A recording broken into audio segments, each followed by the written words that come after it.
Your excuses are bullshit. That's right. All those excuses you got, they're just fear.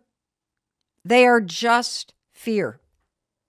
When you learn the lesson, when you turn toward the friction in your life and you look for either the process or the people or the place that you're living or the place that you work, all of the things, the thinking patterns that you have, the behavior patterns, when you start to identify everybody, all of the areas of friction in your life, and you go to work to learn the lesson, here's what I want you to know. You are capable of changing it.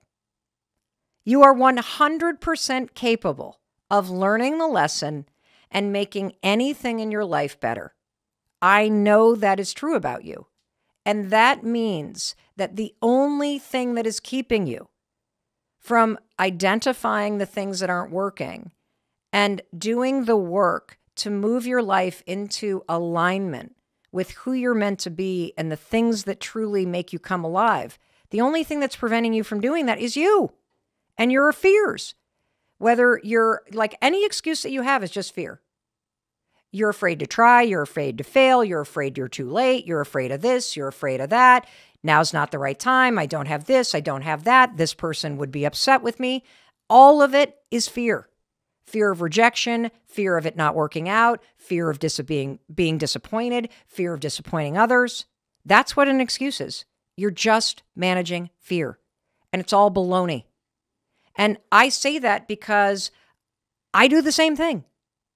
I do the same thing. I want to take you back just over a year ago. This was shocking when I started to prepare for this conversation with you, because when I went back through my camera roll and I looked at my calendar, I realized that it was just over a year ago that I published my last book, The High Five Habit. I spent 20% of that book sharing about this big dream that I had about launching a podcast. So over a year ago today, I did not have a podcast. I was still making excuses about a podcast. I was scared about launching a podcast. In fact, I wrote about it in this book.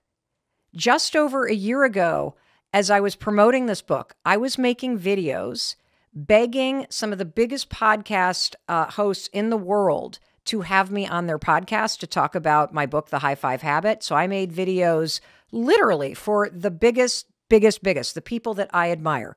These custom videos. I put myself out there. I was all afraid, about doing it. I sent these videos off to people that I love. I sent them off. Crickets. Nobody even responded. And I took that to mean I will never make it in the podcast business. Because the people I admire the most in that, they don't even want to talk to me. They don't even respond. I mean, that's how big my excuses were. And I'm going to read to you a little bit about what I wrote. And this is just over a year old, you guys. So I want to put this in perspective as you're listening to me. As you listen to me right now, we are one of the top podcasts in the entire world because of you. We are the #1 education podcast in the world on every platform because of you. A year ago, I was questioning whether or not I should even start this at all. And I'm going to read to you what I believed and felt in my heart. And I'm going to do this because there is something that you want to do. I had been thinking about launching a podcast for years. I had come up with so many excuses, so many reasons not to do it. There is something that is on your heart, that is on your mind. Some change that you want to make, some art that you want to pursue, something that you want to do with your life. You know it. You feel it. You think about it. That was me with this podcast. And a year ago, I was busy talking myself out of it. I was busy looking for all kinds of reasons and excuses for why it was too late, everybody. I missed the window. I should have done it years ago. See, don't even bother.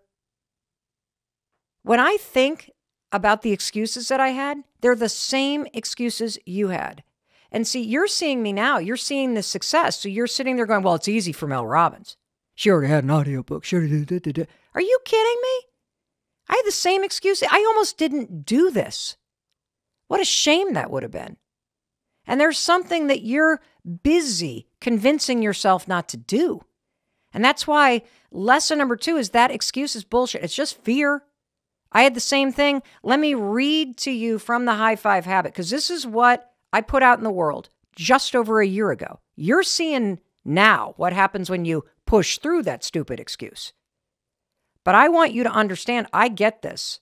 It's on page 111. Oh yeah, I love this. Here's the title. I'm not giving this advice to you. I'm giving it to myself.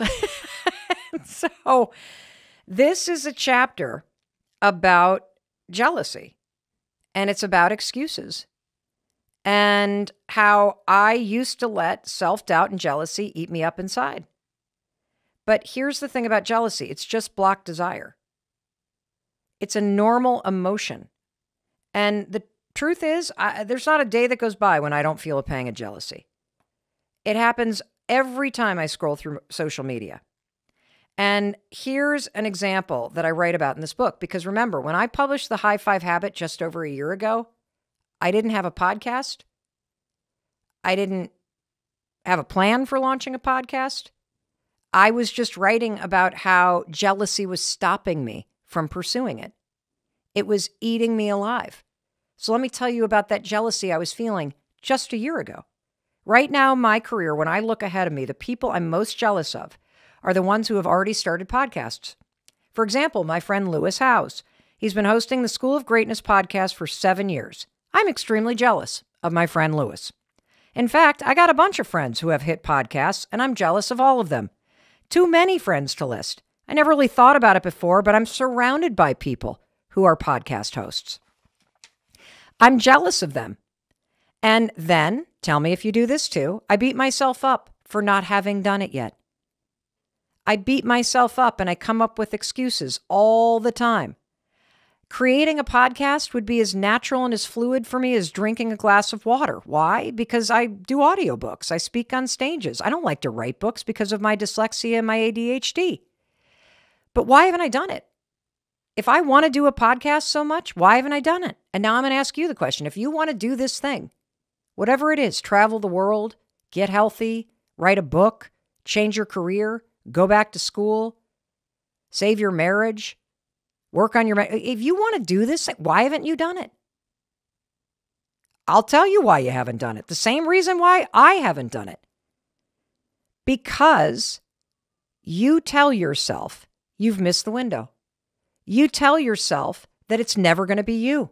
You want this thing so badly. Just admit it. I wanted so badly to be a podcast host. I did. But you know what I spent my energy doing? Listening to my fears, coming up with excuses. I'm too late. Somebody else already did it. I can't do it now. I'll just be a copycat. Nobody needs to hear my voice. There's already there's 5 million podcasts on Spotify. 5 million. I missed the window, everybody. And see, the truth is, when you start to write it out, all your excuses, you'll realize something I realized, which is it doesn't make any sense because there's nothing stopping you from doing it except for these stupid excuses. Nothing at all. Who cares that there's all these people that have already done? Who cares that your friend already renovated their kitchen and they have white cabinets and you wanted white cabinets and now you can't have white cabinets because then you're going to be a copy? Are you kidding me with these excuses? You can't go back to the gym because you haven't been in one in 3 months? Seriously? Do you know how dumb that is? You can't figure out how to be financially free? Do you know how many people who are stupider than you have figured that out? Of course you can figure that out. Your excuses are baloney. They're BS. It's just your fear. Just like my fear about being too late, not being good enough. You want to know the real deepest fear? The deepest fear is that I would finally pursue this thing that I'd always wanted to do. Because I've been thinking about this for a long time. You may not know this about me, but I got my start in local radio. I used to host a little call-in show Saturday mornings in Boston. I got paid $25 an hour to do. I loved that show. I fell in love with radio doing that show. I took on that job to help pay for groceries.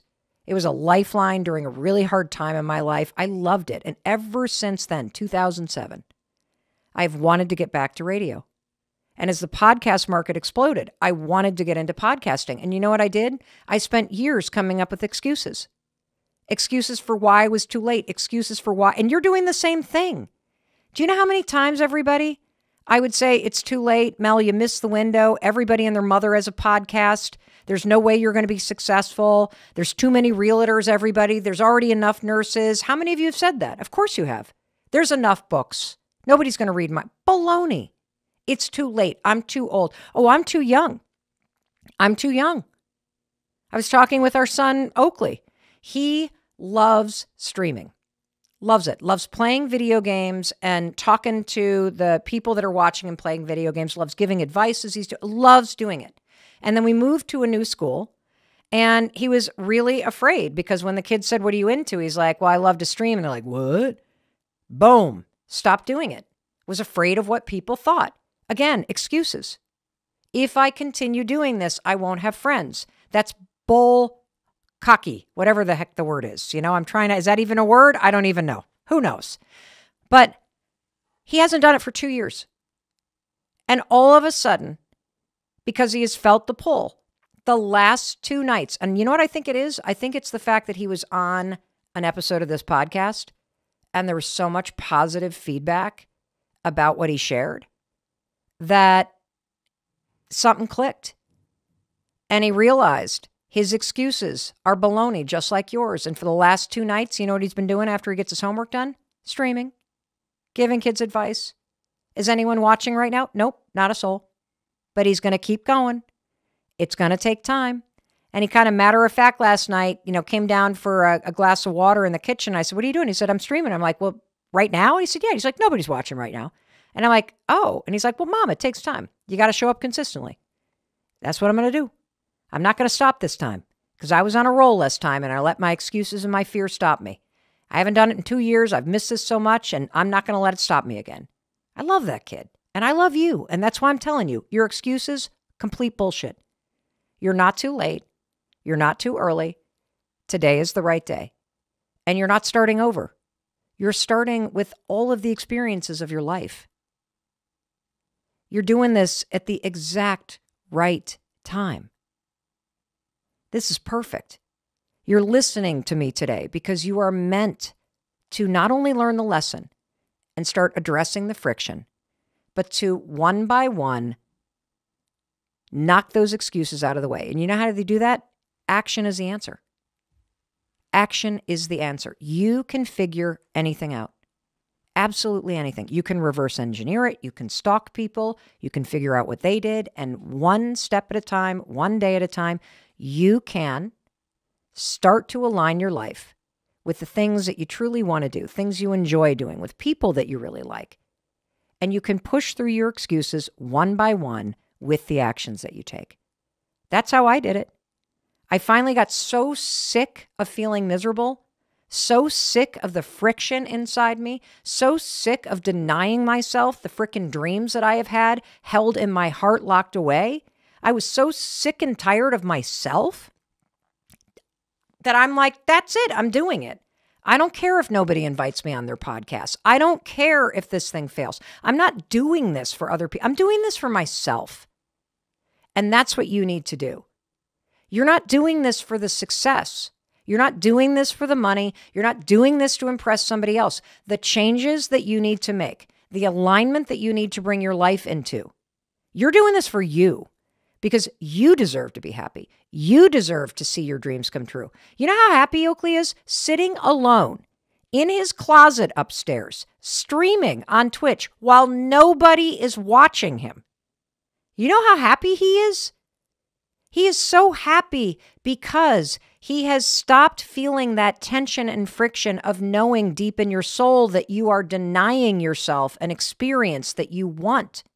And he is so happy that he has pushed through his own excuses and fears and that he has aligned his actions every night with something he's wanted to do.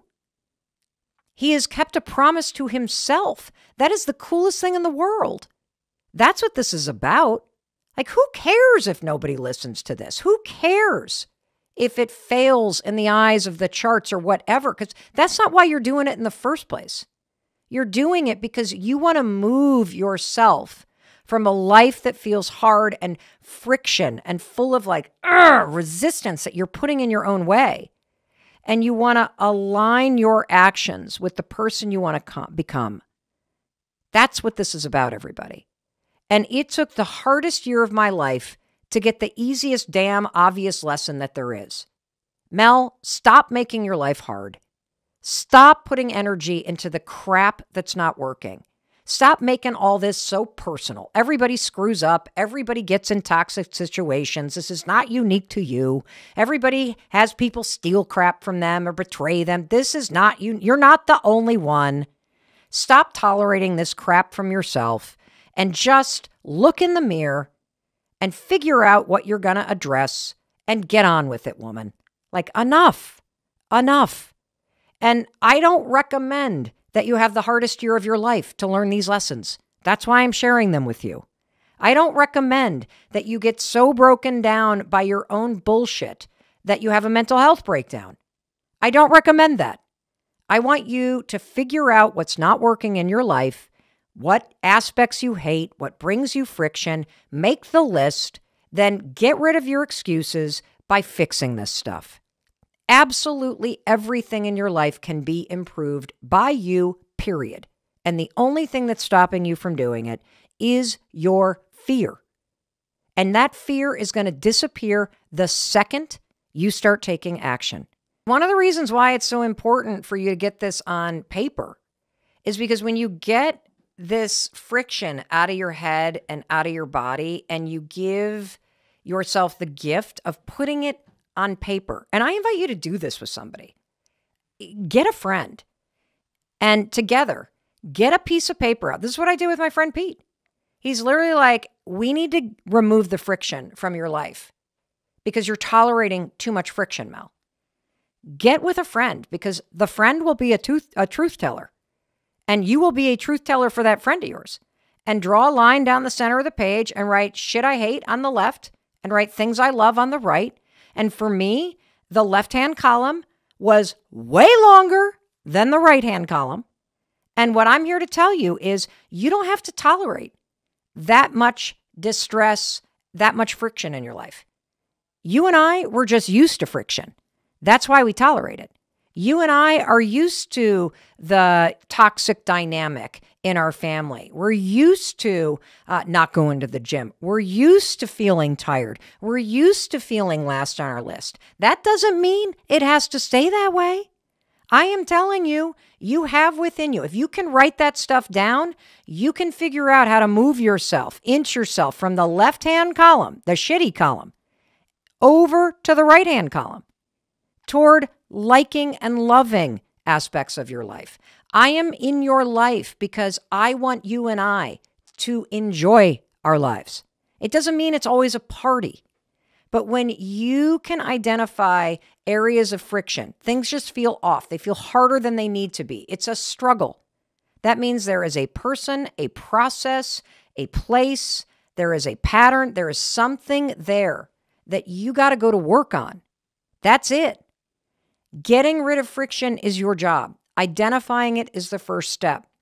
Removing the excuses that keep you from taking the actions to smooth it out or remove it or improve it, there's your options. That's it. Remove it, improve it, do something different. That's it. Even just writing it down will make you feel better. And when you sit down with a friend and do this, they're going to call you out. They're going to call you out about the things that you complain on. Don't forget to put your marriage on there. Don't forget to put the fact that your back hurts on there. You know, you're always griping about blah, blah, blah, blah, blah. That's going to help you. And it's really, that's what I did with Pete. I got my little book right here.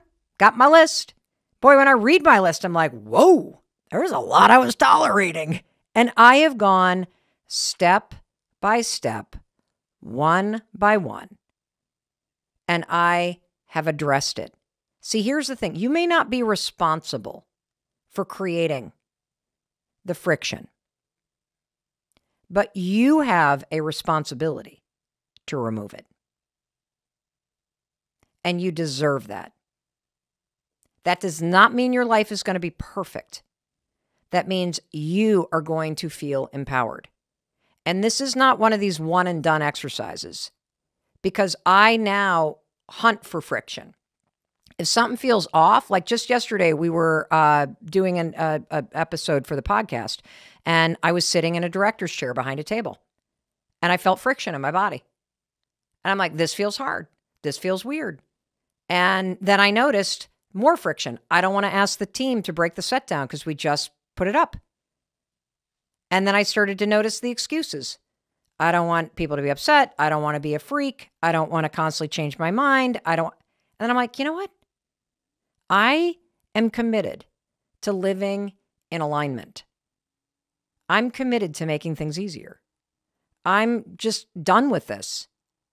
And so I'm just going to say what's not working, and then we're going to address it, and then it'll be over, and life is easier. It's so much easier. Oh my God, you guys. Today's topic is the 3 lessons that I have learned from one of the hardest years of my life.